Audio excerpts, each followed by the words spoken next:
Lalu bagaimana kesiapan Kota Tegal untuk menjalani lockdown yang akan berlangsung pada 30 Maret nanti? Sudah bergabung bersama kami Wakil Wali Kota Tegal, Bapak Muhammad Jumadi. Selamat siang Pak Jumadi.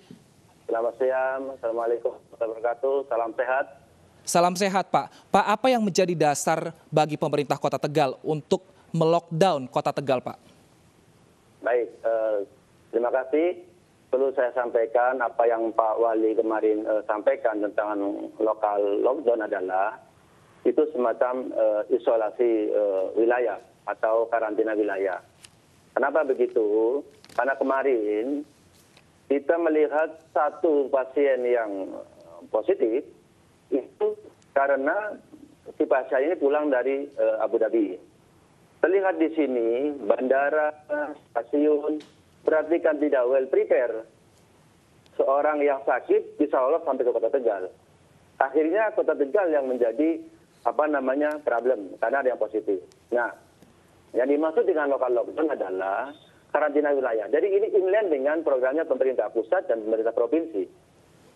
Hanya akses yang mau masuk ke Kota Tegal kita batasi. Kita batasi artinya memang kita akan bikin semacam barier untuk menghalang mereka masuk. Tetapi mereka masih bisa masuk, tetapi kita kontrol. Semua warga yang mau masuk ke Kota Tegal kita kontrol di 2 titik yang kita open. Artinya di situ mereka bisa masuk ke Kota Tegal atau keluar ke Kota Tegal dengan dijaga ketat. Dilihat bagaimana tentang suhunya. Kemudian kalau memang katakanlah suhunya dia katakan 38 derajat.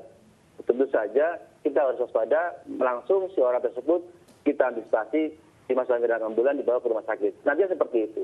Jadi bukan lockdown mati total seperti di Wuhan, seperti tidak. Tetap masyarakat masih bisa beraktivitas karena kemarin kita baru saja hanya satu wilayah area alun-alun. Itu saja masih tetap saja masyarakat masih beraktivitas. Artinya sekarang Pak Wali dan kami semua tidak mau kompromi terhadap kejadian-kejadian seperti ini. Kita mau Tegal aman, Tegal safe. Jadi kita harus berharap yang terbaik. Namun harus bersiap yang terburuk. Inilah yang kita lakukan oleh pemerintah Kota Tegal. Bagaimana menghadapi worst case-nya. Jadi worst case skenario yang kita coba jalankan ini. Jadi tetap saja kita inline dengan pemerintah pusat dan pemerintah provinsi. Tidak ada katakan lagi melawan pemerintah pusat, tidak. Kita adalah membantu pemerintah pusat agar semua warga yang ke Kota Tegal dikontrol, dijaga, kemudian dilihat bagaimana kesehatannya. Ini Baik, Pak. Mungkin ya. Namun ada juga keluhan dari para pedagang di Kota Tegal karena kita tahu Tegal ini menjadi wilayah yang sering dilewati untuk menuju ke daerah Jawa Tengah dan juga Jawa Timur, Pak. Mereka mengaku bahwa dagangan mereka sepi karena penutupan akses wilayah ini. Bagaimana pemerintah Kota Tegal mengatasi hal ini, Pak? Begini, Mas. Ini kan semuanya bukan cuma Tegal saja.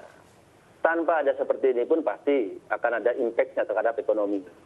Kalau Pak Wali katakan lebih baik ekonominya mati daripada warganya mati.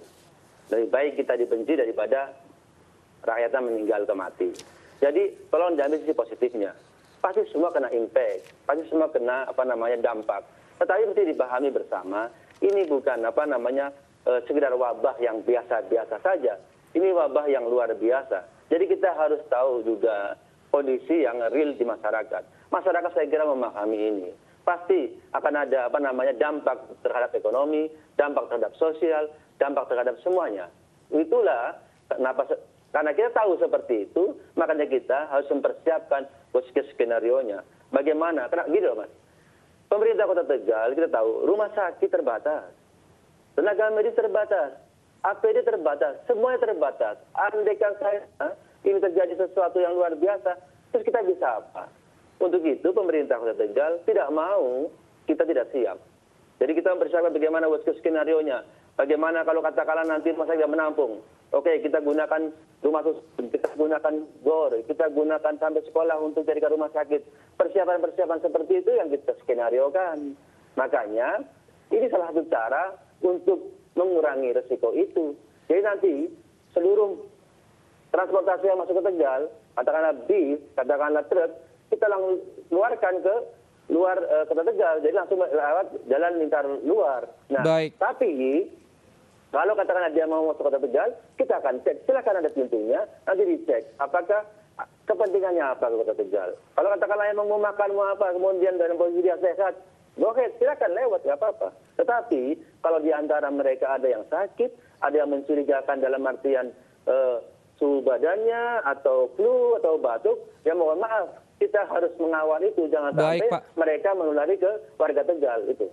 Baik, terima kasih Pak Muhammad Jubadi, Wakil Wali Kota Tegal telah bergabung bersama kami. Kami tunggu Pak skenarionya seperti apa.